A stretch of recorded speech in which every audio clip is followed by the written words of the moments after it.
And meron akong 1 kilong kamote. Ilalaga ko muna ito. Lalagyan ko muna ng tubig.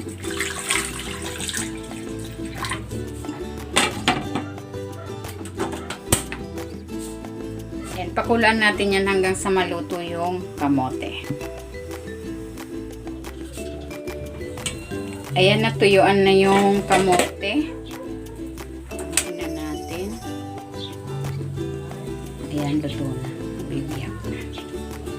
Papalamigin ko muna ito and then babalatan ko. Saka ko siya gagadgarin. Ayan, nabalatan ko na itong kamote. Gagadgarin ko na ito.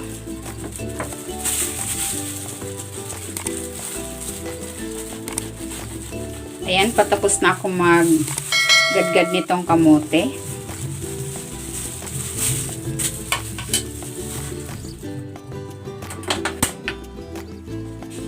Maglalagay ako ng 1/4 cup na butter.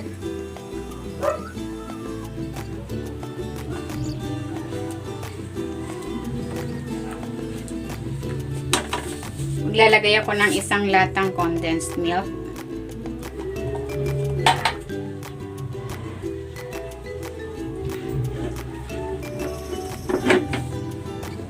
At ilalagay ko na itong Nestle cream.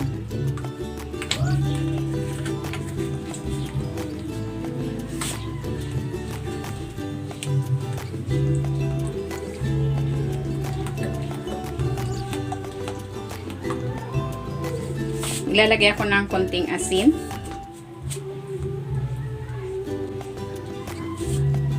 At ng vanilla para mabango.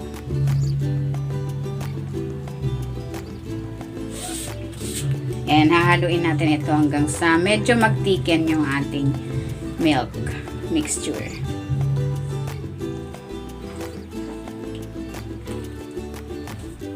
And magtatabi ako ng mga 1/2 cup pang toppings natin mamaya. Ganyan.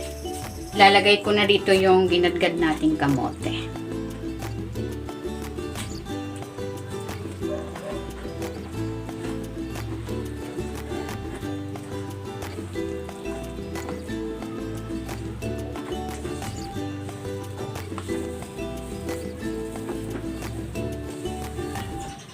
Ayan, pag ganito na yung texture ng kamote, ayan, buo na. Pwede na natin itong hanguin at ilipat na natin doon sa ating pan. And meron ako ditong pan, nilagyan ko ito ng dahon at grinis ko na rin ito ng butter para hindi dumikit. Ayan.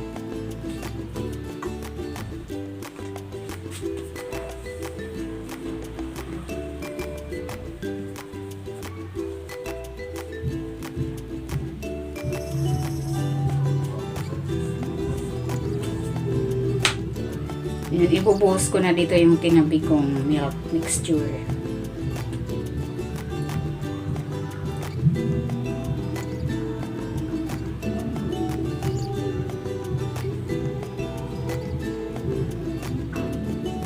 Maglalagay din ako nito ng keso.